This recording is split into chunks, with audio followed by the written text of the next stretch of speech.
She slammed my cabin door open and shouted, "This whole place belongs to the HOA now." I just sat there, calm, because she had no idea who was sitting across the table from me. Karen's face was red with rage as she waved a crumpled paper that looked like an official notice, though the ink was already smudged from her sweaty grip. "Pack your things," she hissed. "Your little vacation is over. We've decided this cabin isn't fit for you. It'll be listed for community use." I didn't move. I didn't even look up from the cup of coffee on the table. But the man sitting across from me raised a brow, quietly adjusting his glasses. Karen didn't notice him yet, too busy barking orders like she owned the entire forest. "You think you can just sit here?" she screamed, slapping the fake notice against the wood. "The HOA says you can't stay overnight without approval. And don't bother calling anyone. The law's on my side." That's when he finally spoke. His voice was calm but heavy, the kind that makes a room go silent without ever needing to shout. "On your side?" he asked slowly.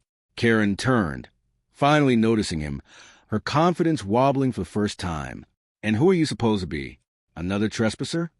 I couldn't stop the faint smirk forming on my face. She had just insulted the one man in the entire state.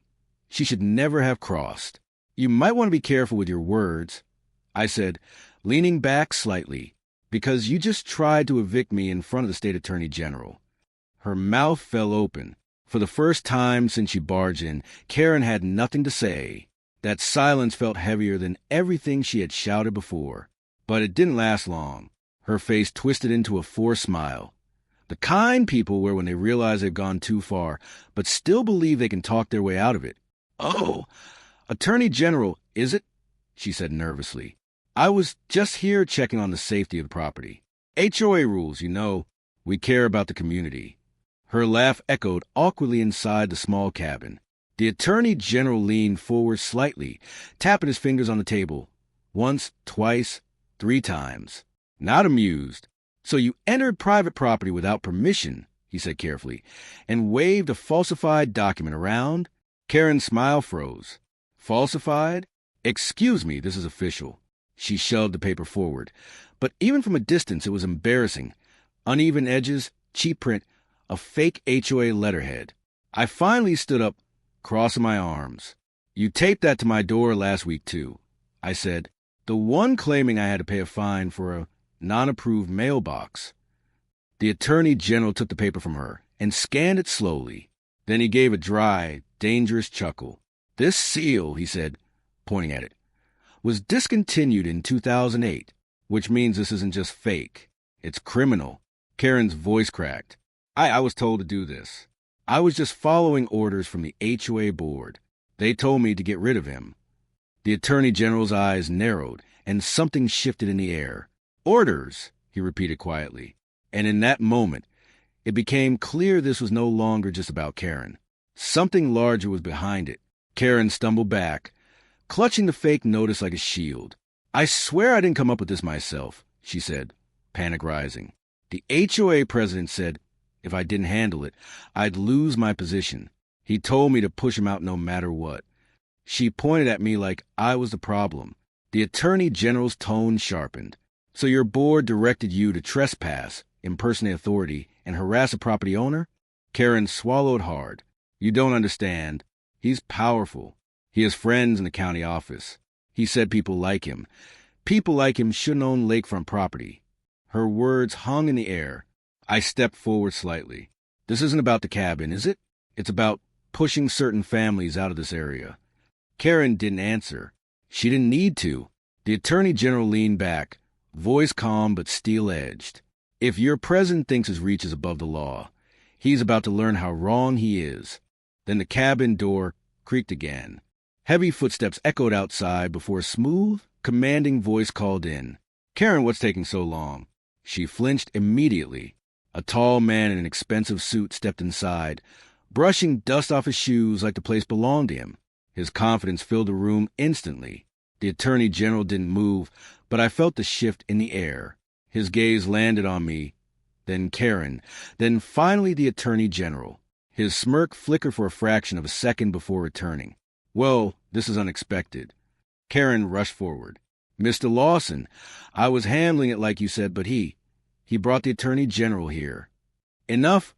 Lawson cut in sharply. He stepped further in. You were supposed to keep this quiet. Instead, you've turned it into a circus. The Attorney General finally spoke. Mr. Lawson, I presume. HOA President. Lawson smirked coldly. Titles don't matter here. What matters is that this cabin sits on land the board intends to regulate. He pointed at me without even looking fully at me. You're in the way. I felt heat rise in my chest, but kept my voice steady. Funny, this land has been in my family for 3 generations. You don't regulate history. For the first time, Lawson's mask tightened. History doesn't matter, he said. Power does. The Attorney General leaned forward. Then you're about to learn what real power looks like. Silence dropped like a weight. Lawson didn't blink. He walked past Karen like she was nothing and focused entirely on the Attorney General. You think your title scares me? He said. I sit on zoning, permits, judges' dinner tables. My word carries more weight than yours. Karen looked stunned. She hadn't expected that confidence to be challenged. Lawson snapped his fingers. 2 men appeared outside on the porch, silent, broad-shouldered, waiting. Karen whispered, You brought them here? Lawson didn't look at her. This is how things get handled. Then he leaned in slightly. You both walk away tonight, or accidents happen in places like this. For a moment, only the crackle of the fireplace filled the room. Then the Attorney General spoke softly. Funny thing about accidents, they don't usually survive surveillance. A red light blinked in the corner. Lawson froze. You've been recording this? I folded my arms. Not just recording. Streaming. Karen went pale. The men outside shifted uneasily. The Attorney General tapped his phone. Everything's already backed up. Lawson's confidence cracked. You think that matters? I bought half this county. The Attorney General smiled thinly. Then you forgot about the other half. I stepped forward. You just threatened a state official on camera. That's not HOA anymore. That's federal. Karen collapsed against the wall. The siren started in the distance. Blue and red lights flashed across the lake.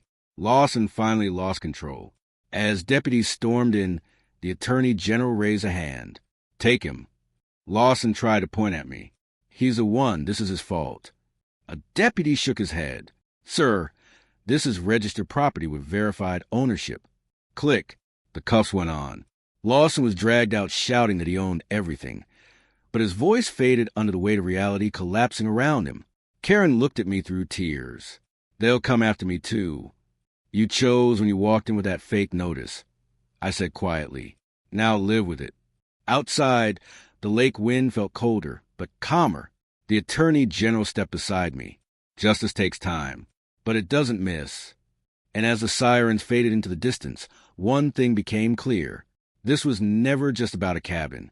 It was about what happens when people forget that the law still stands above everything else.